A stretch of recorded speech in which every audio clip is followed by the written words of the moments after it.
Hi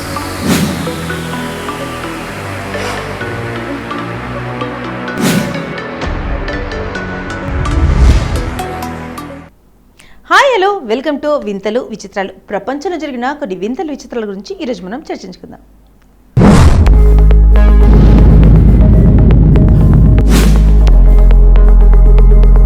ఒక్కోసారి internet సాంకేతికత కూడా జంటల మధ్య గొడవలకు కారణమవుతుంటుంది.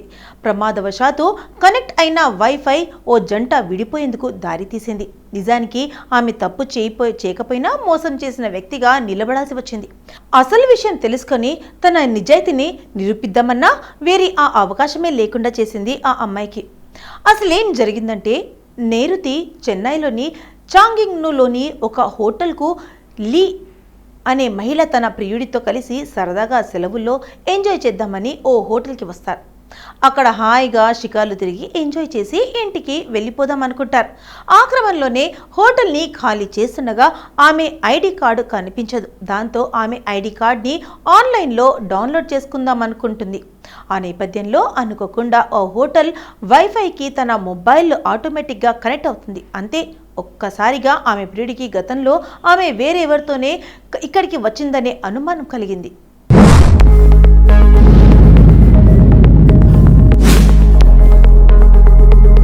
ఇక అయితే లీ మాత్రం ఇదే మొదటిసారి ఈ హోటల్కి రావడమని మొత్తుకున్న వినడు ప్రియుడు. మరి వైఫై ఎలా కనెక్ట్ అయ్యిందో వివరణ ఇమ్మంటే చెప్పలేకపోతుంది ప్రియుడికి. అంతే, బ్రేకప్ అంటూ ఆమెను నిర్దాక్షిణ్యంగా వదిలేస్తాడు. ఇక దీంతో లీకి అసలు ఈ హోటల్ వైఫైకి తన ఫోన్ ఎలా కనెక్ట్ అయ్యిందో కనుక్కోవాలని భావించి ఆ విషయమే క్షణంగా విచారిస్తోంది. లీ తాను గతంలో పనిచేసిన చాంగింగ్లోకి మరో హోటల్లోకి అదే యూజర్ నేమ్ పాస్వర్డ్లు ఉండటాన్ని గుర్తిస్తుంది. వెంటనే రీజన్ చెప్పేందుకు తన ప్రియుడిని సంప్రదించగా అతడు వినే స్థితిలో ఉండడు.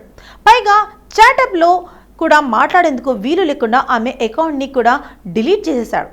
దాంతో ఆమె తన కథను ఒక స్థానిక వార్తా ఛానల్లో వివరిస్తుంది. అలాగే మునపటి పని ప్రదేశంలో ఆ వైఫై అలాగే ఆ హోటల్ వైఫైకి ఎలా కనెక్ట్ అయిందో రిపోర్టర్ సాయంతో సవివరంగా చెబుతుంది.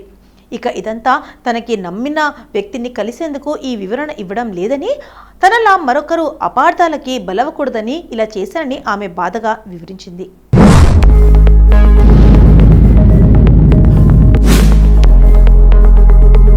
తల్లిదండ్రులను వదిలించుకున్న కుమారులు ఆలయంలో తలదాచుకుంటున్న వైనం, న్యాయం చేయాలని ఆర్టీఓకు వినతి.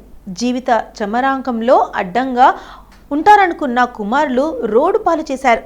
కూతురైనా కరుణించకపోతుందా అనుకుంటే ఆమె సైతం సోదరులతోనే చేతులు కలిపింది. వారందరూ కలిసి ఇంటిని అమ్మేసి తల్లిదండ్రులను బయటకు గంటేశారు. ఈ ఘటన నార్సింగి మున్సిపాలిటీ కేంద్రంలో వెలుగులోకి వచ్చింది. వివరాల్లోకి వెళ్తే, రంగుల కొమరయ్య లక్ష్మమ్మకు 2 కుమారులు, 1 కుమార్తె. కొమరయ్య రంగులు వేసే పనిచేసి నార్సింగ్లో 150 గజాల్లో ఇంటిని నిర్మించుకొని పిల్లలను పెంచి పెద్ద చేసి వారందరికీ వివాహాలు చేశారు. అయితే ఇంటిని కుమారులు కూతురు కలిసి ఇటీవల 60 లక్షలకు అమ్మేసి ముగ్గురు 20 లక్షలు చొప్పున పంచుకున్నారు.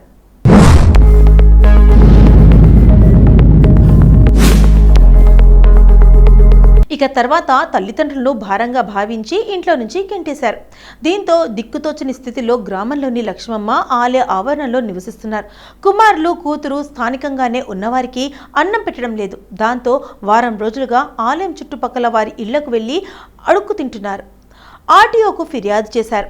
స్థానిక మాజీ కౌన్సిలర్ ఉషారాణి, మార్కెట్ కమిటీ మాజీ డైరెక్టర్ లక్ష్మీబాయితో కలిసి కొమరయ్య రాజేంద్రనగర్ ఆర్టీఓ వెంకటరెడ్డికి మంగళవారం ఫిర్యాదు చేశారు. తనకు వచ్చే 2000 పింఛన్ 5000 అవుతుందని, సంతకం పెట్టాలని తీసుకువెళ్లి తనను మోసం చేశారని కొమరయ్య ఆర్టీఓతో రోధిస్తూ చెప్పాడు.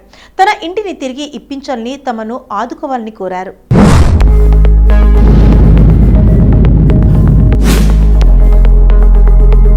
ఉత్తరప్రదేశ్లోని బూడాన్లో జరిగిన సంఘటన నెట్టింట చర్చకు దారితీసింది. 2 యువతులు వివాహ బంధంతో ఒకటయ్యారు. ఇందులో వింతేముంటుంది? ఇవి ఈ మధ్యకాలంలో కామనే కదా అనుకుంటున్నారా? అయితే మీరు అసాధారణ సంగతి గుర్తుంచుకోవాల్సి వస్తుంది. బదాయు జిల్లా కోర్టు ప్రాంగణంలోని శివాలయంలో 2 యువతులు పెళ్లి చేసుకున్నారు. గత కొంతకాలంగా ప్రాణ స్నేహితులుగా వీరిద్దరూ ఈ పెళ్లికి చెప్పిన కారణం ఏంటో తెలుసా? వారికి పురుషులంటే ఇష్టం లేదట. డేటింగ్లు, డేటింగ్ యాప్ మోసాలు, సంప్రదాయాలు పేరుతో జరుగుతున్న నమ్మక ద్రోహాలతో విసిగిపోయారట. ఎందుకంటే బదౌన్ జిల్లాకు చెందిన ఇద్దరు మహిళలు భర్తలు తమ కులాన్ని మతాన్ని దాచిపెట్టి పెళ్లి చేసుకున్నారు.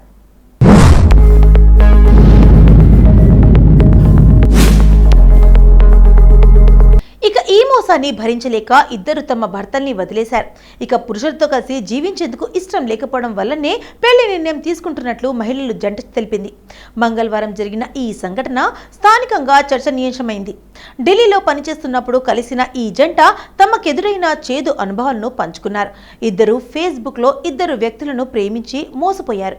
సోషల్ మీడియాలో చెప్పుకుంటున్న దానికి పూర్తి భిన్నంగా వారి వైఖరి ఉండటంతో చాలా బాధపడ్డారు. పైగా మోసం చేసి పెళ్లి చేసుకున్నారు. ఈ అనుభవమే వారిద్దరిని దగ్గర చేసింది. ఢిల్లీలోని ఒక ఫ్యాక్టరీలో పనిచేస్తున్నప్పుడు ఇద్దరు స్నేహితులయ్యారు. క్రమంగా ఇద్దరి మధ్య సాన్నిహిత్యం పెరిగింది. ఇద్దరు ఒకరికొకరు అర్థం చేసుకుని తమ బాధలను పంచుకోవడం ప్రారంభించారు.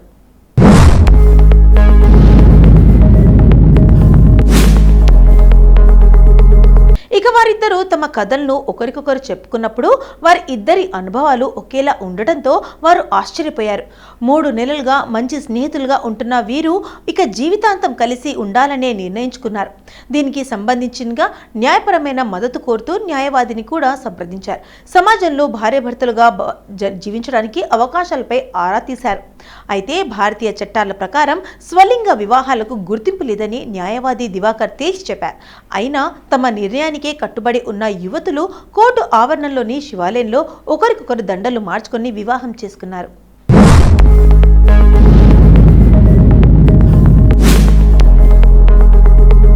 స్వలింగ వివాహాన్ని న్యాయస్థానం అంగీకరించదని తెలుసు. చట్టం అనుమతి లేకపోయినప్పటికీ భార్యాభర్తలు తమ జీవితాన్ని కొనసాగిస్తున్నామని వధూవరులు మీరా, స్వప్న పేర్లు మార్చుకొని వెల్లడించారు. ముందుగా మా కుటుంబ సభ్యులకు చెబుతాము, వారు అంగీకరించకపోతే ఢిల్లీలో ఇల్లు కట్టుకుంటాము. జీవితంలో సంతోషకరమైన రోజులు గడపడానికే నిర్ణయం తీసుకున్నామన్నారు. మా పురుషులు మమ్మల్ని మోసం చేశారు. ఇకపై వారిని విశ్వసించలేము కాబట్టి మేము ఒకరికొకరు కలిసి జీవించాలని నిర్ణయించుకున్నాము అని స్వప్న ప్రకటించింది. వధువు మీరా, వరుడు స్వప్న న్యాయవాదులు బృందం పర్యవేక్షణలో చట్టబద్ధంగా స్థానిక హనుమాన్ ఆలయ పూజారి వారిద్దరికీ హిందూ సాంప్రదాయ ప్రకారం వివాహం జరిపించారు. వీరి వివాహానికి సంబంధించిన ఫోటోలు సోషల్ మీడియాలో హల్చల్ చేస్తున్నాయి.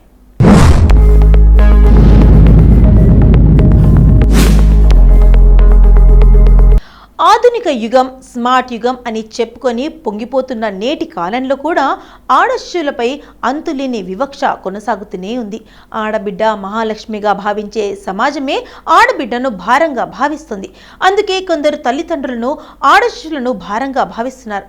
అవును, మళ్ళీ ఆడపిల్లే పుట్టిందన్న బాధతో పసిగుడ్డును ఆసుపత్రిలోనే వదిలివేసిన ఘటన మానవత్వానికే మచ్చగా నిలిచింది. దీనికి సంబంధించిన ఘటనను ఒక మహిళా వైవిధ్యురాలు షేర్ చేయడంతో ఇది వైరల్గా మారింది. మహిళా డాక్టర్ పోస్ట్ చేసిన వైరల్ వీడియో ప్రకారం ఒక ప్రైవేట్ ఆసుపత్రిలో ఒక మహిళ 3వ కుమార్తెకు జన్మించింది.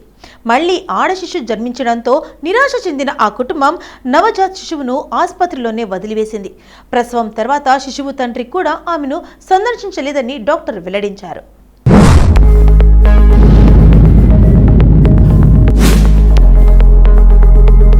సోషల్ మీడియాలో డాక్టర్ భావోద్వేగ విజ్ఞప్తి 21వ శతాబ్దంలో కూడా ఇప్పటికీ కొనసాగుతున్న లోతుగా పాతుకుపోయిన లింగ వివక్షణ ఆమెను హైలైట్ చేశారు.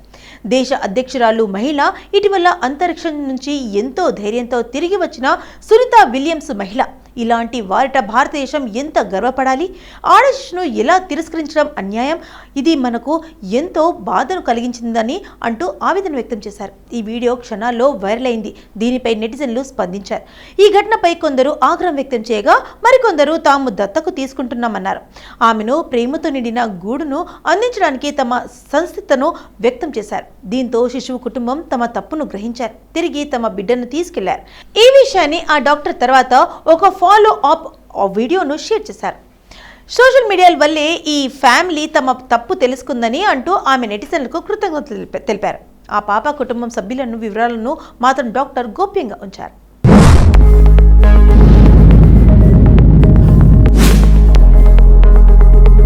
సో చూసారు కదా, ఇవాళ మన ఎపిసోడ్లో ప్రపంచంలో జరిగిన కొన్ని వింతలు విచిత్రాల గురించి చర్చించుకున్నాం కదా. మరి రేపటి ఎపిసోడ్లో మళ్ళీ కలుద్దాం. అంటే టేక్ కేర్, బాయ్.